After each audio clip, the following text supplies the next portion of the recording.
¿No se oía? Ok, de nuevo. Chava Chalón, familiar bella, hermosa, maravillosa. Bienvenido a todos los que están conectados a través de las redes sociales.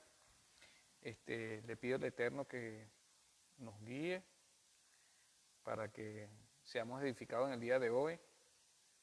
Que el Señor trabaje en lo más profundo de los corazones de todos nosotros. Y que verdaderamente seamos transformados a la imagen del Señor para que seamos santos porque Él es santo. Sobre todo en estos tiempos que estamos viviendo de tanta convulsión, de tanta crisis, de tanto miedo y de tanto pánico que hay en el mundo entero. Pero para nosotros los que confiamos en el Eterno, todas las cosas que están pasando no son más que una confirmación de todo lo que el Señor nos dice en su Torá, en su palabra, todo lo que Yeshua previamente ya nos ha advertido. Y no por casualidad es como la consecución de todo lo que hemos venido viendo en las anteriores parashá, en este nuevo ciclo de la Torá, y que han coincidido perfectamente con los acontecimientos mundiales. En las anteriores parashá vimos cómo vinieron las plagas al pueblo de Egipto por la dureza del corazón de Faraón y para que el pueblo de Dios fuese liberado, para que nuestro pueblo Israel fuese liberado. Y hoy en día es igual. Todas las cosas que están aconteciendo son principios de dolores que el Señor permite con un propósito santo de que nosotros, su pueblo, seamos liberados. La esclavitud en Egipto sirvió para que nuestro pueblo no se asimilara con el mundo.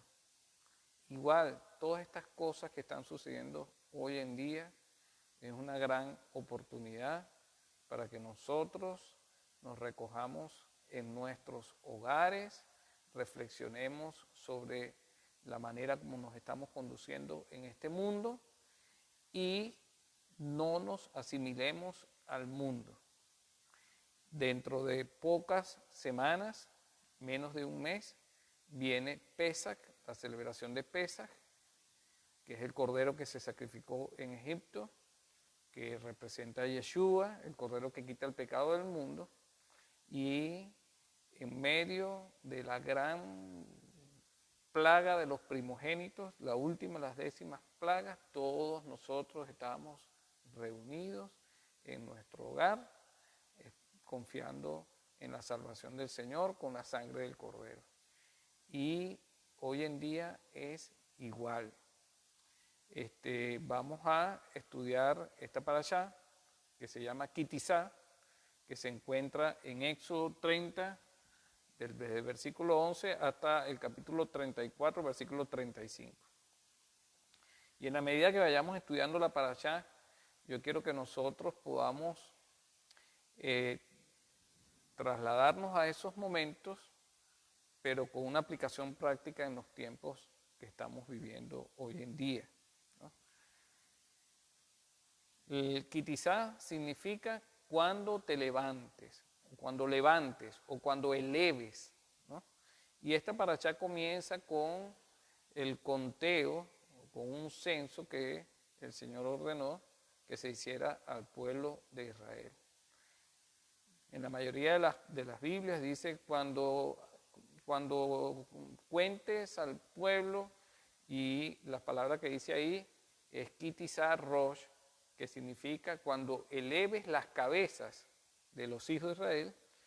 Y elevar la cabeza se entiende mucho más profundo de lo que es un simple conteo de personas. Representa una responsabilidad porque esas personas que se estaban contando eran las que iban a pasar a formar parte del ejército de Israel, con una gran responsabilidad bajo sus hombros, pero para que pudieran ser elevadas sus cabezas tenía que pagarse un precio, que era un ciclo, medio ciclo del santuario. ¿Y por qué se tenía que pagar un precio? Porque nosotros, los seres humanos, estamos con un peso muy grande encima de nuestras cabezas, que es el peso del pecado. Y para que nuestras cabezas puedan ser levantadas, tiene que quitarse el peso del pecado, lo cual no es gratuito porque tiene un alto costo.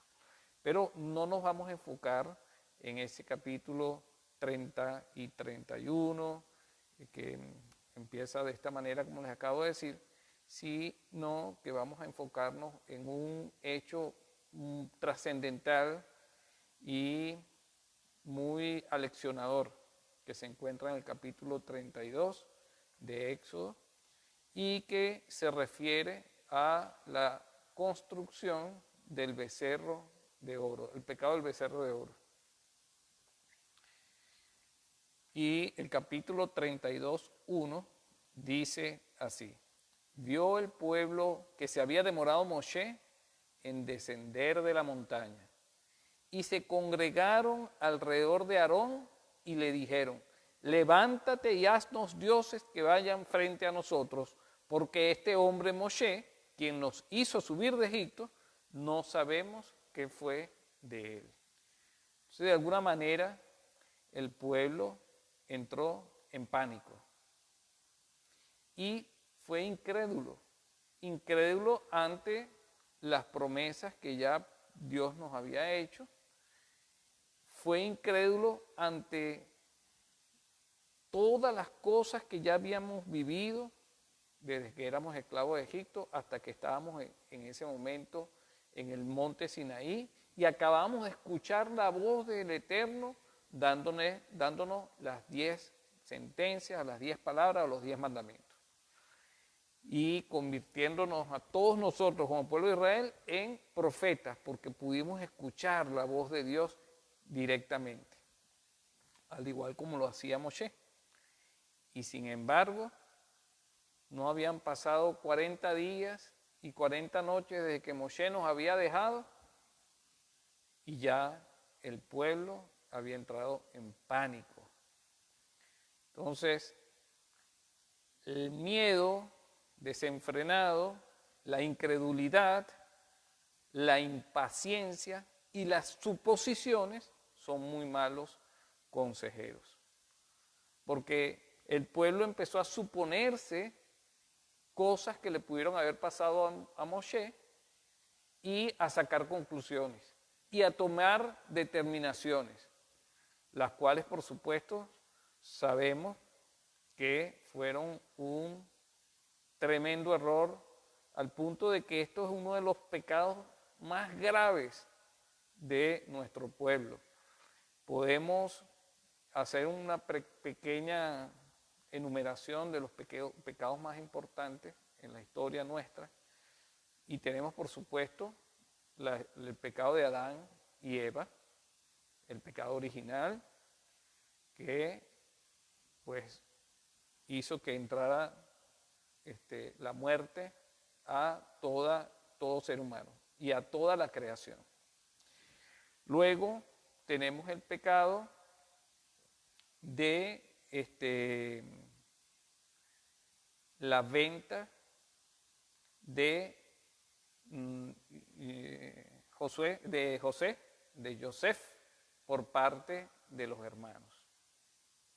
Terrible pecado que creo que estamos pagando las consecuencias hasta el día de hoy, porque hay una separación dentro de los propios hermanos del pueblo de Israel, pero bendito sea el Eterno que así como en aquella oportunidad se reconciliaron todos los hermanos, con el liderazgo de José, hoy en día tenemos esa promesa de que todos nos vamos a reconciliar por medio de Yeshua. Después tenemos este pecado del becerro de oro y más adelante tenemos también lo que podemos considerar como otro de los grandes pecados de nuestro pueblo, que es el pecado de los 10 espías cuando fueron a reconocer la tierra de Israel y dieron un mal reporte. Por lo cual recordamos el 9 de Av, que fue la fecha en que ellos dieron ese mal reporte, y que por llorar todo el pueblo, por una mentira, innecesariamente nos ha tocado llorar de manera real por toda nuestra historia, porque el primer templo fue destruido el 9 de Av, el segundo templo fue destruido el 9 de Av, la Primera Guerra Mundial, la Segunda Guerra Mundial empezaron el 9 de Av, el decreto de la expulsión de nuestro pueblo de España, y la Inquisición comenzaron el 9 de Av, y muchos otros hechos gravísimos, el atentado de la AMIA en Argentina por parte de los iraníes, el 9 de Av. Entonces hemos tenido que derramar muchas lágrimas verdaderas por haber aceptado ese mal reporte de la tierra que emanaba leche y miel. Al punto de que los espías hablaron de que la verdadera tierra que emanaba leche y miel era Egipto, de donde nos habían sacado. Imagínense eso. Entonces, este pecado del becerro de oro está ahí entre esos 4 grandes pecados de nuestro pueblo. Fíjense que el pueblo presionó a Aarón para que les hiciera otro Dios que sustituyera a Moshe mismo, porque querían un Dios visible, así como podían ver a Moshe. Ellos incluso nosotros le habíamos encargado a Moshe que fuera el intermediario entre Hashem y nosotros, porque no resistíamos a escuchar la voz de Hashem directamente, lo queríamos como intermediario. Ahora no vemos a Moshe, queremos un Dios que podamos ver y que vaya delante de nosotros, ¿no? Luego vemos en los versículos 2 y 3 la respuesta de Aarón. Les dijo Aarón: quiten las argollas de oro de las orejas de sus esposas, hijos e hijas, y tráiganmelas. Entonces muchos de nuestros sabios comentaristas dicen que eso fue una estrategia dilatoria de Aarón, dándole tiempo que Moshe regresara, porque Aarón calculaba de que las mujeres no iban a entregar sus prendas con facilidad, y eso le iba a dar un tiempo precioso para que Moshe regresara y volviera a la calma dentro del campamento, ¿no? Dice el versículo 3, se quitó toda la gente las argollas de oro de las orejas y las llevaron a Aarón. Pareciera que no hubo mucho problema, más bien lo hicieron apresuradamente porque tenían pues esa necesidad de llenar ese vacío que Moshe estaba dejando, ¿no? Ese supuesto vacío. Luego en los versículos 4 y 5 se dice: y tomó de sus manos, lo envolvió en telas. Aarón tomó de sus manos todas estas prendas, lo envolvió en telas y lo forjó haciendo un becerro de oro. Y dijo el pueblo: este es tu Dios, Israel, que te hizo subir de la tierra de Egipto. Vio a Aarón e hizo un altar frente al mismo y dijo: habrá festividad para Hashem mañana. Pero fíjense que aquí el pueblo que fácilmente y que rápidamente sustituyó a Moshe y al Eterno por un becerro de oro que tenía patas pero no podía correr, tenía ojos pero no podía ver, y tenía hocico y no podía oler. Sin embargo, Aarón, que levantó un altar frente al becerro, estaba consciente de que la idea era rendirle culto o hacerle fiesta a Hashem mismo. Pero estas mezclas, por supuesto, al final son inadmisibles para el Eterno, porque el Eterno es un Dios fuerte y celoso que no admite compartir su gloria con nada ni con nadie. Y era algo que acababan de escuchar entre los 10 mandamientos, el segundo mandamiento, que no te harás dioses, no te harás imagen de nada de lo que esté arriba, en el cielo, en la tierra, en las aguas, bajo la tierra, ni las honrarás, ni te inclinarás a ellas, porque yo soy tu Dios fuerte y celoso que visito la maldad de los padres sobre los hijos, hasta la tercera y cuarta generación de los que aborrecen mis mandamientos. El Señor se los acababa de decir, mas sin embargo ya el pueblo había entrado en desesperación, en confusión, y levantaron este culto, esta mezcla, ¿no? Luego en el versículo 6 dice, y madrugaron al día siguiente, hicieron ofrendas de elevación y ofrendas de paz, y se sentó el pueblo a comer y bebieron y se levantaron para hacer un festejo libertino. En algunas versiones dice, se levantaron para se pusieron a jugar, ¿no? Pero digamos que la traducción más fidedigna es que se pusieron a festejar, pero a festejar de una manera desenfrenada. Se entregaron al libertinaje. Porque sabemos que todos los falsos dioses, la manera que se le celebra, siempre termina desencadenando en libertinaje, en borracheras, en orgías, en desorden, ¿no? Todo lo contrario a la manera como nosotros festejamos al Eterno.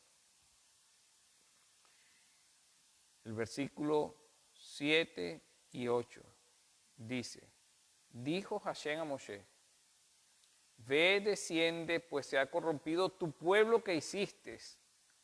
Entonces, aquí a muchos comentaristas le llama la atención esa expresión. ¿Por qué le dice tu pueblo y no dice mi pueblo?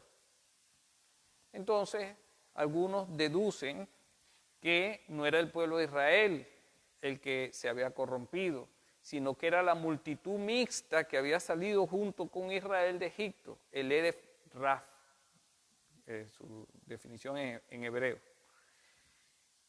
Sin embargo, esto no es lo que dice la palabra, ni es lo que nos reconfirma en la medida que seguimos leyendo sobre la historia. Más bien, desde mi punto de vista, me parece una forma de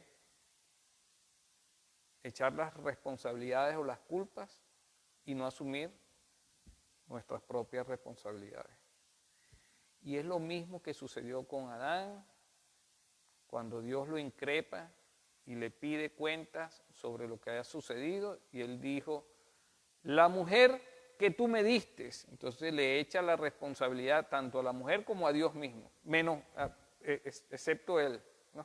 Entonces, es la misma actitud y nosotros tenemos que tener mucho cuidado con esto porque estamos viviendo tiempos muy peligrosos y necesitamos hallar gracia delante de los ojos del Eterno, y lo primero que tenemos que hacer es aceptar nuestras responsabilidades y no buscar en los demás la culpa de lo que nosotros hacemos, ¿no?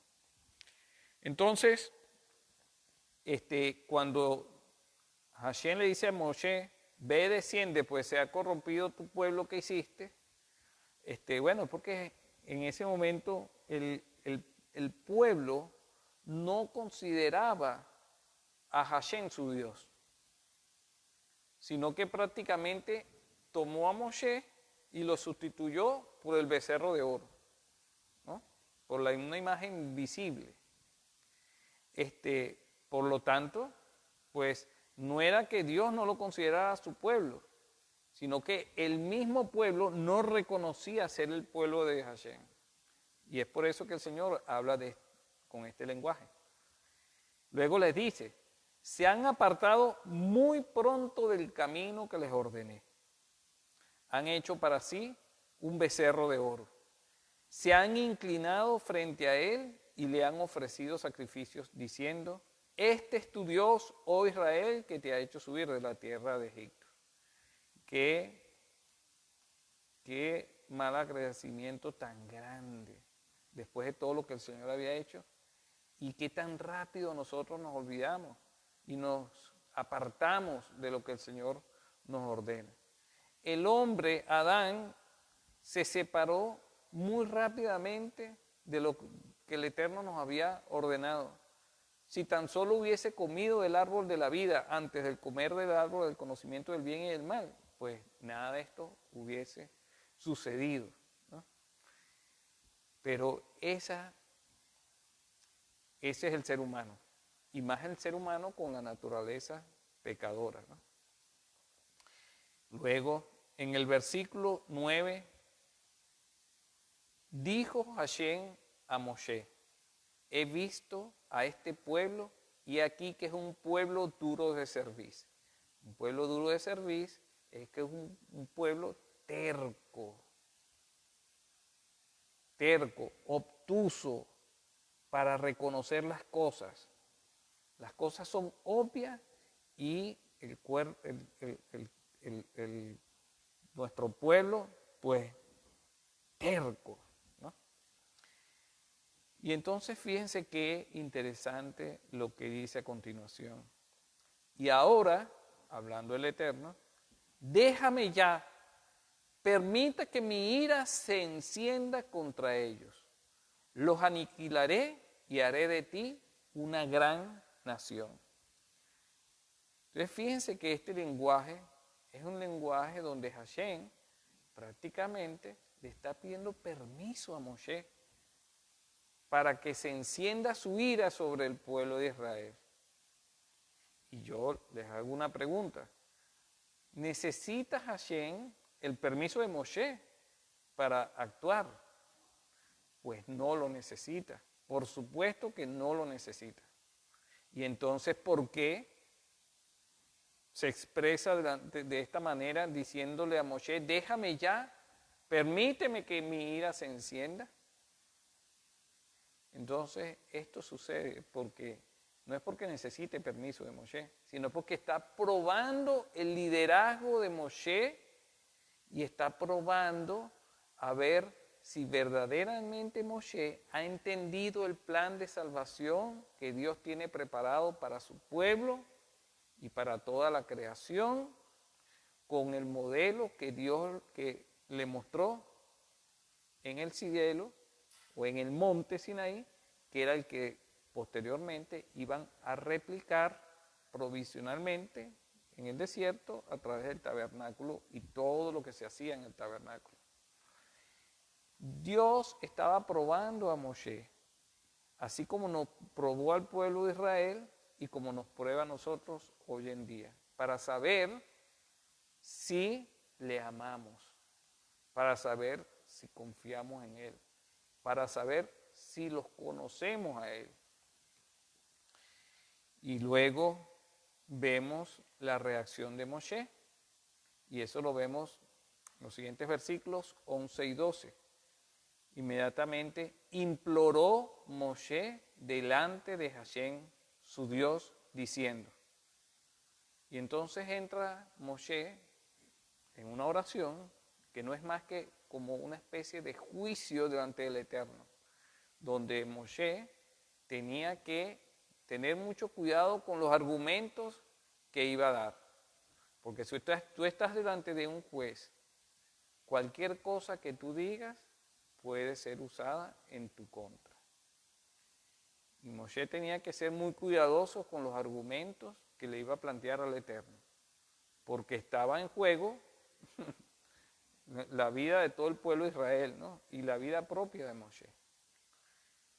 Moshe comienza exponiendo de la siguiente forma: ¿por qué Hashem ha de derramarse tu enojo contra tu pueblo? Entonces comienza diciendo: epa, ese no es mi pueblo, ese es tu pueblo. Que ellos no lo reconozcan es otra cosa, pero ese es tu pueblo, ¿no? No es mío. Al que sacaste de la tierra de Egipto en despliegue de poder y con tu diestra fuerte. Lo que el pueblo no estaba reconociendo, sino que lo sustituyó por el becerro de oro, Moshe sí lo estaba reconociendo delante del Eterno. Fuiste tú el que sacaste al pueblo, nos sacaste a todos nosotros, con tu poder, con tu diestra, ¿no? Y es tu pueblo. Y luego continúa diciendo, ¿por qué diría Egipto, con mala intención los sacó, para matarlos en las montañas y hacerlos desaparecer de la faz de la tierra? Entonces, le está exponiendo al Eterno que el nombre santo de él iba a quedar deshonrado delante de Egipto. Porque ellos, por supuesto, se burlarían de Dios y del pueblo de Israel. Mira, tanto que hizo por ellos y resulta que lo que estaba haciendo era tendiéndoles como una especie de trampa para sacarlos de Egipto y matarlos en el desierto. Qué Dios tan malo, qué Dios tan maquiavélico, ¿no? Tan mentiroso, tan manipulador. Entonces, lo que le está planteando Moshe al Eterno es que Dios no puede permitir que su nombre sea profanado de esa manera. Y entonces le dice Moshe a Hashem, retráctate o arrepiéntete de tu encendida diestra y reconsidera semejante mal contra tu pueblo. Y sigue exponiendo la defensa de una manera magistral. Y no apela a los méritos de Israel, porque Israel no tiene ningún mérito para que sea perdonado o salvado en este caso, sino apela a las promesas fieles del Eterno. Recuerda a Abraham, a Isaac y a Jacob, tus siervos, a quienes les juraste por ti mismo, porque el Eterno no tenía más nadie por encima de él por quien jurar. Cuando nosotros juramos, juramos por alguien que es mayor que nosotros. Hashem no tenía a nadie más elevado que él por quien jurar. Por lo tanto, juró por quién? Por sí mismo, diciéndoles, multiplicaré a sus descendientes como las estrellas del cielo. Y asimismo a la tierra que dijiste que darías a su simiente y sería heredad suya para siempre. Si Hashem le está planteando Moshe, si Hashem tú destruyes a Israel, entonces estás destruyendo y estás echando por tierra también la promesa que le diste a Abraham, Isaac y Jacob. Por lo tanto, quedarías pues mal, ¿no? Ese fue un argumento demasiado contundente. Y Hashem nunca tuvo la intención de no cumplir esa promesa o ese juramento, sino, como les dije, él estaba probando de qué estaba hecho el liderazgo de Moshe, verdaderamente. Porque hacía falta un intermediario entre el pueblo y Dios, porque el pueblo tenía toda la de perder. Continuamos leyendo el siguiente versículo con la respuesta que Hashem le dio a Moshe. Está en el versículo 14 de Shemot y le dice, Vainahem, que en la mayoría de las traducciones se traduce como que y se arrepintió y se volvió Hashem de su idea, ¿no? Pero ¿acaso Hashem es hombre para que se arrepienta? No, no es hombre para que se arrepienta. Y al igual que estudiamos en Parashá en años anteriores con respecto a la historia, o este mismo año, con respecto a la historia del arca de Noé, donde dice, y Hashem se arrepintió de haber creado al hombre. es exactamente la misma palabra, Beinahem, que viene de la palabra Nahan, el Strong 5162, y que no solamente significa arrepentirse, sino que significa consolar, consolación, ser consolado. Como dice en Isaías, consolaos, consolaos, pueblo mío. Habla de que el Señor se consoló del mal que había declarado haría a su pueblo. ¿Y en qué se consoló Hashem? Se consoló en el Cordero que había sido establecido desde antes de la fundación del mundo. Anoche cuando estaba leyendo la parashá con toda la familia, Alfonso, mi hijo mayor, primogénito, estábamos viendo en diversas porciones de esta parashá cómo había un paralelismo entre lo que estaba sucediendo en Egipto, o ahí en el monte Sinaí, y la obra de Yeshua HaMashiach, nuestro Mesías, ¿no? Y yo le decía a Alfonso que precisamente como el Señor desde antes de la creación, de la fundación del mundo, ya tenía el plan de salvación, pues Él ha recreado su mensaje de salvación a través de cada una de las historias de los personajes de toda la Torá, a través de las palabras de cada uno de los profetas. O sea, antes de que sucedan las cosas, el Señor ya las conoce. Y por eso que el Señor nos predica de múltiples formas y Él es confiable en su palabra porque Él se anticipa a todo. ¿Quién puede anticiparse a todo lo que va a suceder en el mundo? Solo Hashem. Por eso en estos momentos de tanta pánico y angustia en el mundo entero con el coronavirus, nosotros nos paramos firmes en la promesa del Eterno porque Él se anticipó a todo lo que está sucediendo y nos los predijo, nos los profetizó y nos dijo de manera contundente: no tengan temor, porque es necesario que todas estas cosas acontezcan. Entonces, Hashem se consoló del mal que había declarado hacer a su pueblo, porque Moshe, el líder que él había escogido, había entendido perfectamente el plan de salvación que requería de un intermediario entre Dios y los hombres y que no dependía de los méritos nuestros como pueblo de Dios.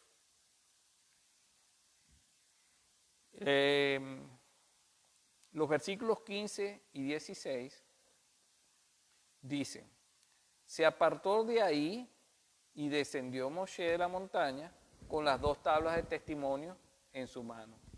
Las tablas de piedra con los 10 mandamientos, las 10 palabras. Tablillas escritas en ambos lados, de un lado y del otro estaban escritas. Las tablillas eran obra de Dios y la escritura de Dios grabada en las tablillas. Eran 2 tablillas, en hebreo se dice lujot, que vale 444, y al sumar las 2 tablillas da 888, que es el número de el Mesías, de Yeshua, escondido en su nombre griego, Jesús. Versículos 17 y 18. Oyó Yehoshua, que era el asistente, el heredero del liderazgo del pueblo de Israel después de Moshe, que siempre estaba con Moshe. Oyó Yehoshua el sonido del pueblo al gritar y dijo a Moshe: hay gritos de guerra en el campamento.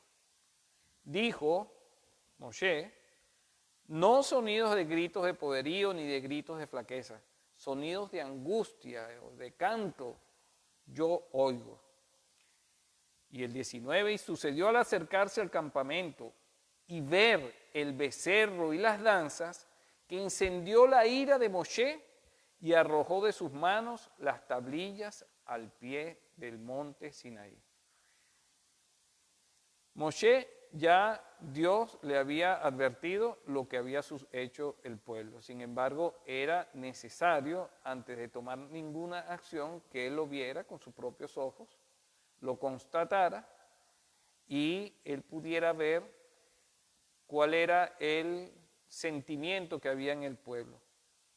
Cuando él bajó y ve las danzas, y ve la algarabía, y ve que el pueblo estaba, digamos que, con una actitud de festejo libertino, entonces la ira de Moshe se encendió. Y entendió que el costo para que el pueblo no fuese destruido tenía que ser un costo muy elevado. Había que pagar un precio muy elevado. Cuando leí este versículo anoche, en medio del Kabbalah Shabbat, Abraham dijo, pero eso fue un precio muy grande, el romper las tablillas. ¿Lo dijo Alfonso? Bueno, y entonces, efectivamente, le dije yo, porque imagínense, las tablas escritas con el dedo de Dios, ¿qué valor puede tener eso? Valor ilimitado, ¿no? Y sin embargo, ese fue el precio que hubo que pagar para que el pueblo no fuese destruido. La ira se dirigía hacia el pueblo o se redirigía hacia las tablas. Y se redirigió hacia las tablas para que precisamente el pueblo no fuese destruido. Y eso no es más que 888, que es la suma de las tablas. Cuando tú divides las tablas, hablas de 444, que habla de la muerte de Yeshua. Y que es el mismo valor de la palabra Mikdash, que significa santuario. Porque un santuario en el desierto, como el que Dios nos ordenó que construyéramos, no se puede construir sin la muerte del Cordero, porque todo el santuario era una edificación diseñada para llevar todos los sacrificios, los pecados de nuestro pueblo al templo y para que fueran trasladadas la ira de Dios del pueblo de Israel hacia los sacrificios de animales inocentes. Y luego la ira permitía que fuesen sacrificados esos animales y obtener pues, el perdón provisional del pueblo. Y todo esto pues indica pues el objetivo del santuario. Por lo tanto, Yeshua HaMashiach, muerto, las tablas, las lujot rotas, representan la muerte del Mesías, de Mashiach, que impidió que fuese destruido nuestro pueblo.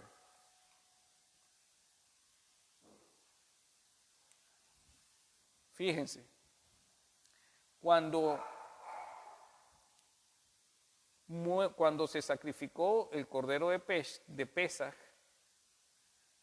era porque había una sentencia sobre todos los primogénitos que viviesen en Egipto. Nuestro pueblo vivía en Egipto. Dice Shemot, Éxodo 4:22, entonces dirás a Faraón, así dice Hashem, Israel es mi hijo, mi primogénito, y te he dicho, deja ir a mi hijo para que me sirva, pero te has negado a dejarlo ir. He aquí mataré a tu hijo, a tu primogénito. ¿Cómo lo iba a matar? Iba a pasar, digamos que el destructor, que iba a destruir, era como decir el atributo de justicia de Hashem. Iba a matar a todos los primogénitos. Pero el atributo de justicia no distingue porque viene a aplicar justicia sobre el pecado. Y eso significaba que también iba a recaer sobre los primogénitos de Israel. Sin embargo, en Éxodo 12:21 dice, entonces Moshe convocó a todos los ancianos de Israel y les dijo, sacad del rebaño corderos para vosotros según vuestra familia y sacrificad el Pesaj. Había que pagar un precio para que los primogénitos de Israel no murieran. Y ese precio era el cordero de Pesaj. Y luego en los versículos 26 y 27 de Éxodo 12 dice, y sucederá que cuando vuestros hijos se pregunten qué significa este rito para vosotros, vosotros diréis, es un sacrificio de Pesaj a Hashem, el cual pasó de largo las casas de los hijos de Israel en Egipto, cuando hirió a los egipcios y libró nuestras casas, y el pueblo se postró y adoró. El mismo principio. Hay una expiación de Israel, pero producto del pago de un precio. En este caso, el cordero, la muerte de los corderos, o el cordero de Pesaj.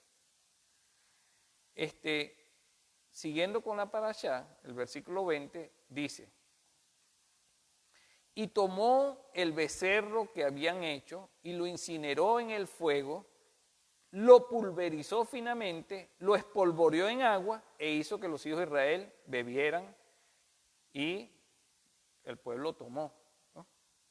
Entonces, el sacrificio de las tablas, digamos así, el sacrificio del cordero, el sacrificio del Mesías, el sacrificio de Yeshua, implica un juicio hacia los falsos dioses, hacia Satanás mismo, ¿no? En este caso, con el quebrar las tablas, ¿no?, implicó también destruir el cordero.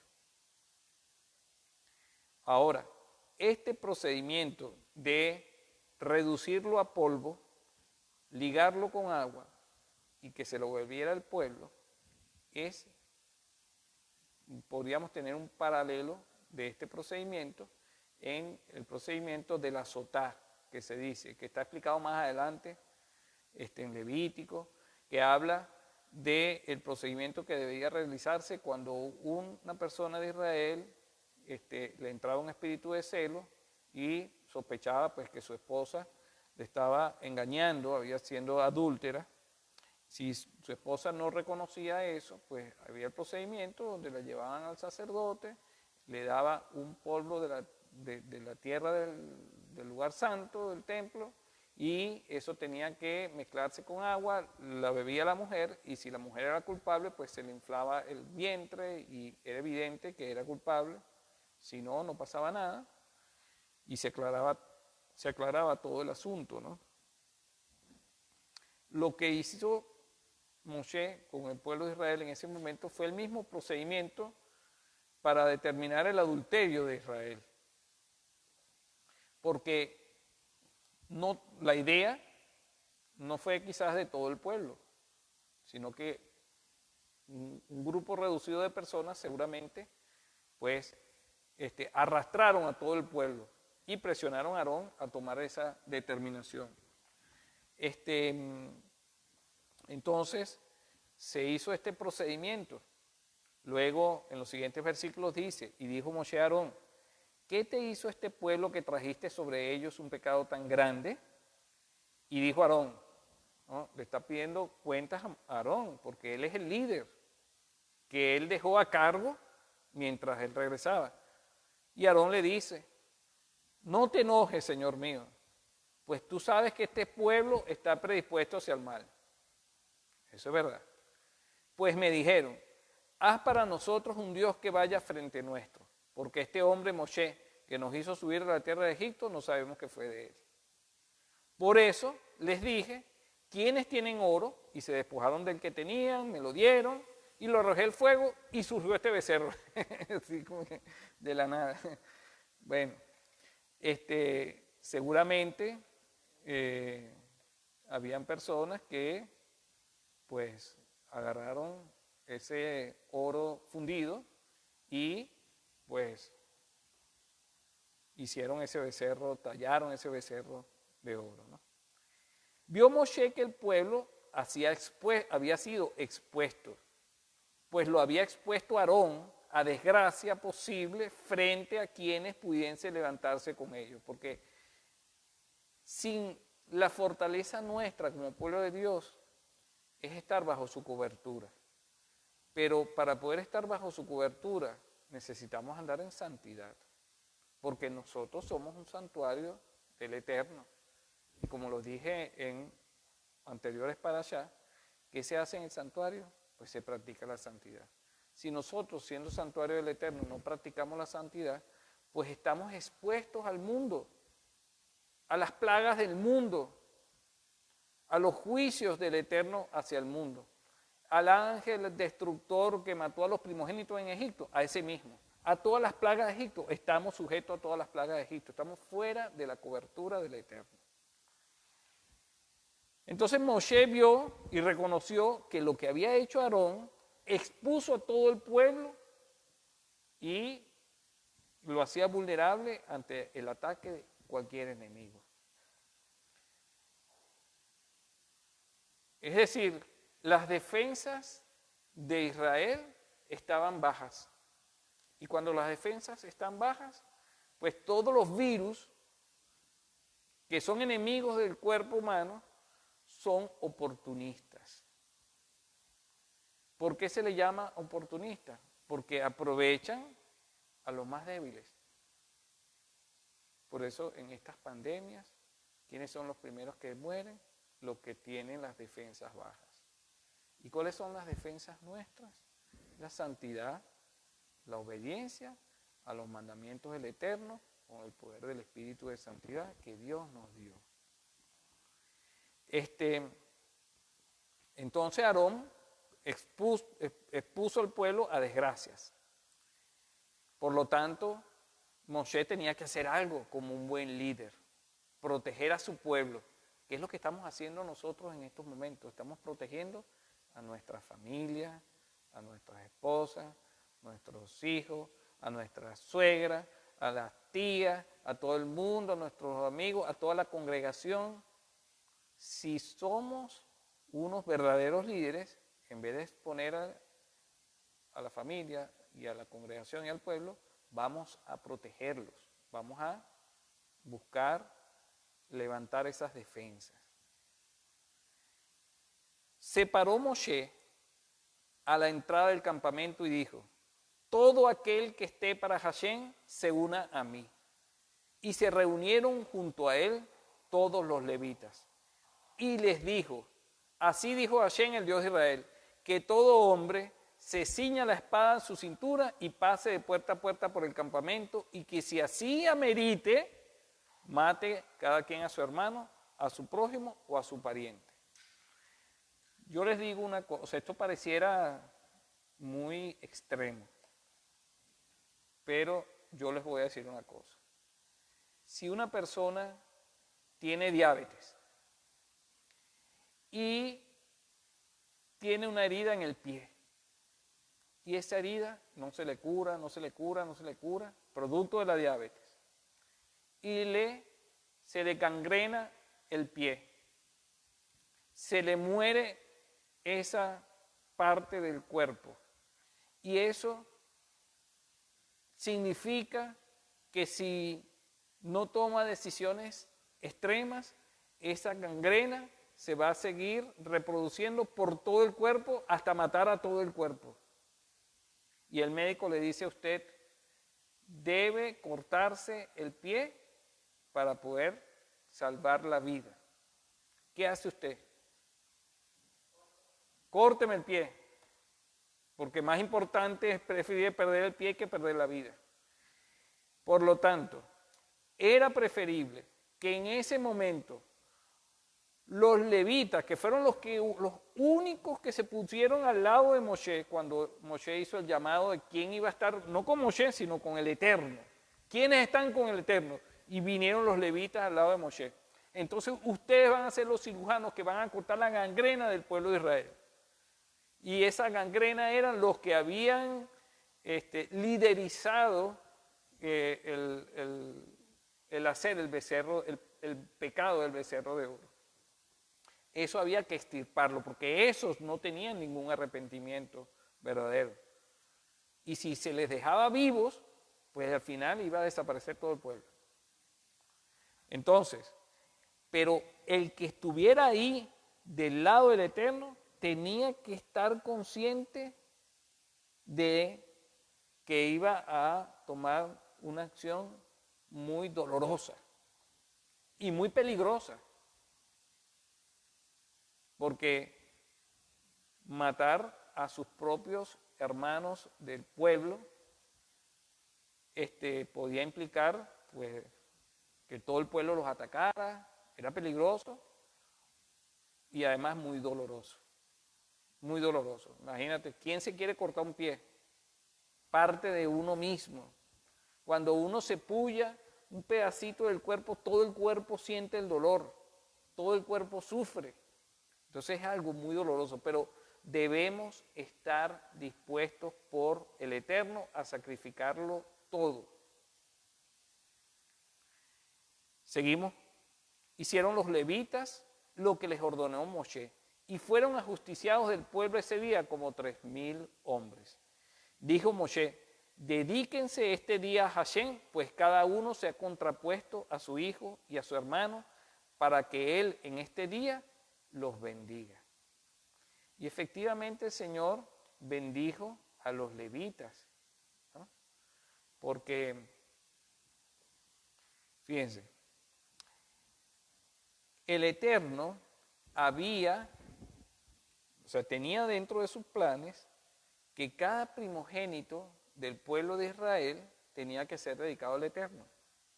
Y cada primogénito era el que iba a tener la responsabilidad de ministrar a todo el pueblo y el sacerdocio lo tenía Aarón y sus hijos, pero todos los demás primogénitos de Israel también iban a participar del servicio del tabernáculo. Dice en Éxodo capítulo 13, versículo 1 y 2, nos vamos más atrás.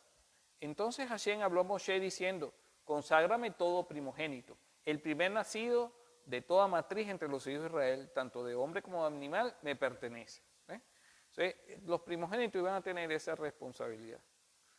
Y más adelante, en Devarim, Deuteronomio, capítulo 10, versículos 8 y 9, se confirma la bendición que se le dio a los levitas por haberse puesto del lado de Hashem, dispuestos a todo, y dice: en aquel tiempo Hashem apartó la tribu de Leví para que llevara el arca del pacto de Hashem y para que estuviera delante de Hashem sirviéndole y bendiciendo en su nombre hasta el día de hoy. Por tanto, Leví no tiene porción o herencia con sus hermanos. Hashem es su herencia, así como Hashem, tu Dios, le habló. Entonces, ahí se cumplió la bendición que Dios le dijo que le iban a dar a los levitas por haberse puesto del lado de Hashem. ¿Y cuál es la bendición? Que los levitas eran los encargados, en el nombre del Eterno, de bendecir al pueblo. Tremenda bendición. Por haber cortado la gangrena del pueblo de Israel. Entonces vemos ahí, pues, en verdad, la misericordia y la justicia del Eterno.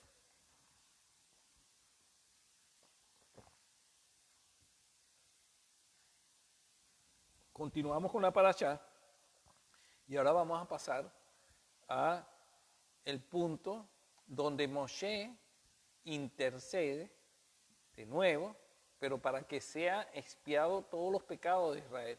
Porque una cosa es que Dios no lo haya destruido en ese momento, pero había un propósito cuando Dios nos llevó al desierto, que era que entregarnos sus leyes, que construyéramos un tabernáculo y que traspasáramos el desierto en rumbo a la tierra prometida y la conquistáramos.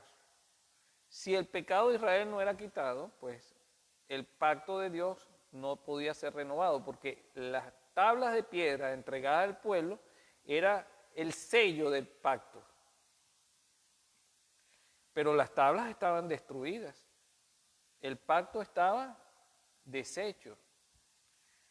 Y las promesas de la tierra prometida o del mundo venidero, de la vida eterna, también estaban en veremos, ¿no? Por lo tanto, Moshe entiende que necesita interceder por el pueblo. Y así vamos al versículo 30, que dice: sucedió al día siguiente que Moshe le dijo al pueblo: ustedes han cometido un grave pecado, y ahora ascenderé hasta Hashem y quizá logre expiación por el pecado de ustedes. Fíjense, el pecado era tan grande que estaban totalmente expuestos a los enemigos. Cuando viniera cualquier enemigo, iban a derrotar al pueblo de Israel y lo iban a desaparecer. O sea, ya no era Dios el que lo iba a fulminar con un fuego del cielo, ¿no? Sino era cualquier enemigo, hasta el más pelele, hasta el más comenabo, iba a derrotar al pueblo de Israel. Porque Aarón los había expuesto. Entonces dice Moshe, y ahora ascenderé hasta Hashem. Y quizá logre expiación por el pecado de ustedes. Seguimos leyendo. Regresó Moshe a Hashem y dijo, te lo imploro, ha cometido este pueblo un pecado grave haciéndose un dios de oro. Y ahora, ojalá perdones su pecado, mas si no, bórrame del libro que has escrito. Y Moshe muestra con esta oración el carácter del Mesías, el carácter de Yeshua, el plan de salvación. El verdadero líder del pueblo de Israel es el que está dispuesto a morir por su pueblo. El verdadero esposo de una mujer es el que está dispuesto a dar su vida por ella. Así como Yeshua HaMashiach dio su vida por la congregación de Israel, la Keilah Santa. Y Dios está viendo el corazón de Moshe, que está dispuesto a morir por el pueblo.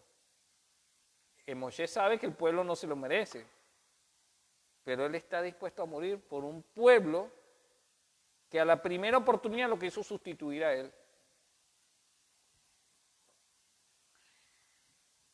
Versículos 33 al 35, Pasuk 33 al 35. Dijo Hashem a Moshe, todo aquel que ha pecado contra mí, lo borraré de mi libro. ¿No? Pero no a ti, Moshe, o sea, a ti no te voy a borrar de mi libro, porque tú no tienes los méritos para morir por el pueblo. Pues tu intención es buena y has comprendido el plan de salvación mío, pero el único que puede morir por el pueblo es mi propio cuerpo. Porque yo soy el único que puedo entregar mi cuerpo y volverlo a tomar. Y ahora ve y conduce al pueblo a donde te he dicho. Entonces le está dando pues el perdón, porque le está diciendo a Moshe, bueno, el plan que había desde un principio de llevarlos a la tierra prometida, vuelve a estar vigente. Ve y conduce a mi pueblo a la tierra prometida. He aquí que mi ángel irá frente a ustedes, y en el día en que ajuste cuentas les haré pagar el pecado. Y castigó Hashem al pueblo con una, ¿qué dice ahí? Una plaga, por hacer el becerro que forjó Aarón. Nosotros, ante lo que está sucediendo en la actualidad, tenemos que hacer una auditoría de nuestras vidas. Porque es muy fácil olvidarnos de todo lo que Hashem ha hecho por nosotros. Porque somos un pueblo de dura servicio. Y de cualquier cosa podemos hacer un becerro de oro.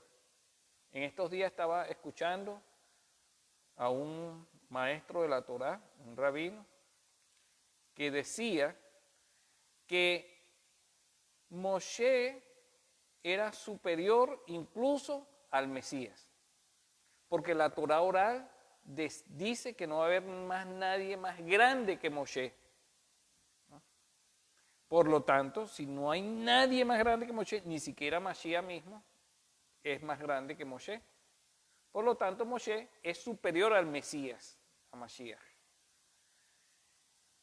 Y entonces están haciendo de Moshe un becerro de oro. Y estamos atrayendo plagas al pueblo de Israel. Estamos exponiendo al pueblo, porque a todas las personas que esta persona está enseñando, que tiene miles de seguidores por YouTube, quedan expuestos ante este becerro de oro. Pero todos tenemos que hacernos la pregunta: ¿he fabricado un becerro de oro en mi vida? ¿Estoy exponiéndome ante las plagas que hay en el mundo? ¿Estoy exponiendo a las personas que están bajo mi autoridad? Hagámonos esa reflexión. Y si la respuesta es que sí nos hemos expuesto, entonces ¿qué debemos hacer? Tenemos que destruir cualquier becerro de oro de nuestras vidas. Y de esta manera poder, en arrepentimiento y a través de la intersección del Mesías Yeshua, entonces volver a entrar dentro de la cobertura de Dios. Cuando Moshe le dice esto a Hashem, o cuando Hashem le dice esto,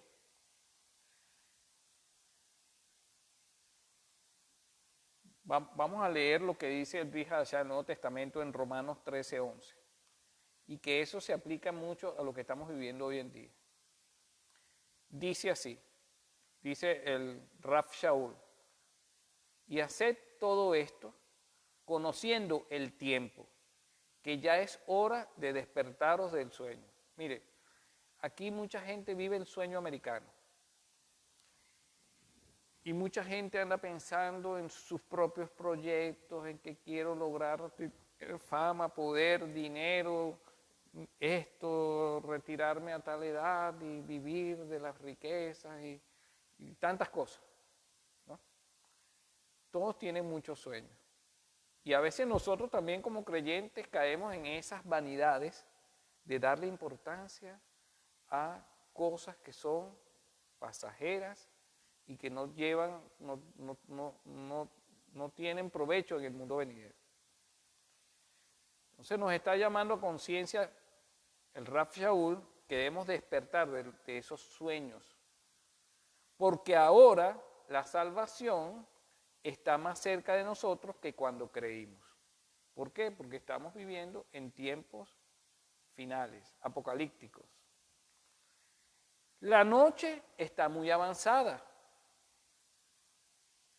y el día está cerca. ¿Quién es el día? Yeshua, que es la luz del mundo. Porque llamó Dios al día, lo llamó luz. Y fue la tarde y la mañana, día Ejat, día 1. Entonces, Yeshua está muy cerca. Y la historia de la humanidad está muy avanzada. Estamos viviendo en los tiempos del fin. Por tanto, desechemos las obras de las tinieblas. Las obras de las tinieblas son esa cantidad de vanidades en las que a veces andamos nosotros. Todo lo que no agrada al Eterno, todas las obras de la carne, no andar en el Espíritu. Y vistámonos con las armas de la luz, porque estamos en una guerra. Andemos decentemente, como de día, no como estuvo el pueblo con el becerro de oro, en ese libertinaje, en ese festejo liberal, sino no debemos andar en orgías y borracheras, no en promiscuidad sexual y lujurias, no en pleitos ni envidias, porque estamos en los tiempos finales. Mira lo que dice 1 de Tesalonicenses 5, del 7 al 9. Porque los que duermen, de noche duermen, y los que se emborrachan, de noche se emborrachan. Pero puesto que nosotros somos del día, somos de Yeshua, seamos sobrios, habiéndonos puesto la coraza de la fe y del amor, y el yelmo, y por yelmo la esperanza de la salvación. Porque no nos ha destinado Dios a ira, sino para obtener salvación por medio de nuestro Señor Yeshua HaMashiach. Nosotros vemos como que un juicio sobre el mundo en este momento con el coronavirus, pero nosotros no estamos destinados para ese juicio. Si andamos en santidad, si nos colocamos la coraza de la fe y nos revestimos de amor con la esperanza de la salvación en Yeshua HaMashiach.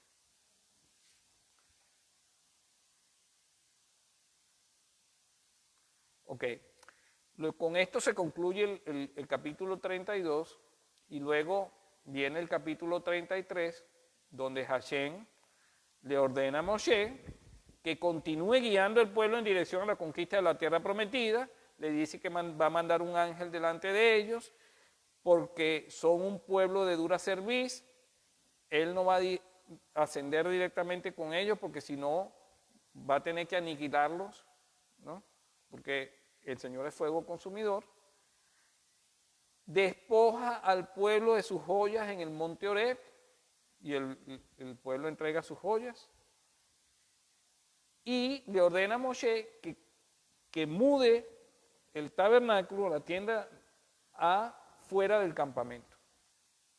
Y entonces Moshe tenía que ir fuera del campamento, hablar con el Eterno, mientras el pueblo salía y se postraba en las entradas de cada una de las tiendas mientras Moshe venía. Y cuando Moshe venía, ¿no? Y Yehoshua permanecía en la tienda. Y en el versículo 15 hay algo muy interesante, porque ya Hashem no destruyó al pueblo y lo voy a sustituir por otro pueblo. Fue lo primero que logró Moshe. Después, cuando vio a la gente festejando con el becerro y el pueblo expuesto, fue y expió los pecados del pueblo y Dios retomó el plan de llevarlos a la tierra prometida con Moshe. Pero todavía faltaba algo más. Moshe le pide a Hashem que para avanzar en ese plan necesitaba de su presencia. Versículo 15, capítulo 33 dice, dijo a él, si tu presencia no nos acompaña, o sea, dijo Moshe al Eterno, si tu presencia no nos acompaña, no nos hagas avanzar más allá de aquí. Hashem le dijo, no te preocupes, que mi presencia te va a acompañar y mi paz, mi tranquilidad. Más adelante, en el versículo 18, Moshe dice, bueno, si tú vas a avanzar con nosotros, con tu presencia, muéstrame ahora tu gloria. Qué hermoso, ¿no? Asegurándose de que tenía todos los elementos para seguir adelante, ¿no? Todo para proteger al pueblo. Y en el versículo 33, capítulo 33, versículo 21 dice, dijo Hashem, he aquí un lugar cerca de mí, puedes estar junto a la roca.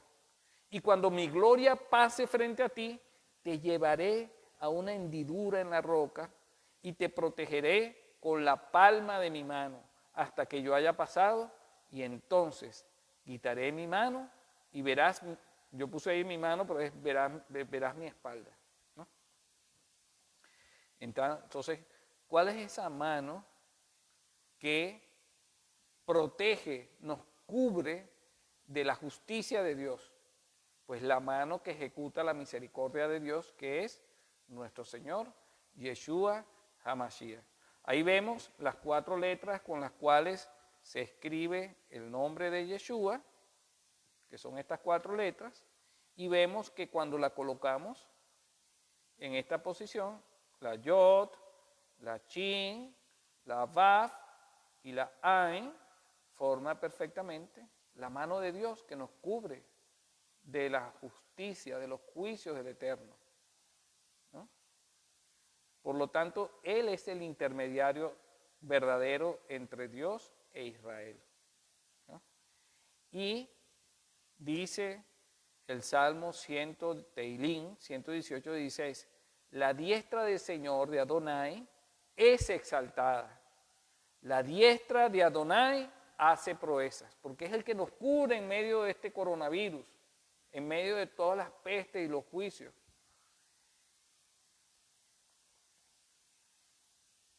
Y aquí vemos otra imagen de esa diestra que nos cubre, porque fue el que fue clavado en la cruz, porque es el Cordero que derramó su sangre por nosotros. Entonces, vivamos en santidad en estos tiempos y pongamos toda nuestra confianza en el Eterno a través de Yeshua HaMashiach y estaremos no solamente librados de la plaga, sino que vamos a poder bendecir al pueblo cómo los levitas tenían esa responsabilidad, porque hoy en día nosotros somos reyes y sacerdotes del pueblo de Israel. Y en medio de esta angustia y de este pánico, hay muchas personas que van a ver en nosotros una luz, que van a buscar del Señor. ¿Y quién les va a hablar del Señor si no hay quien les predique? Somos nosotros los que tenemos esa responsabilidad.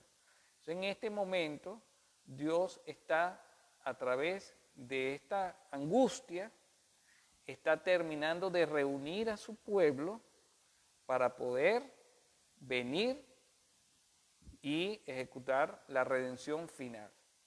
Y nosotros tenemos un papel estelar en medio de este momento.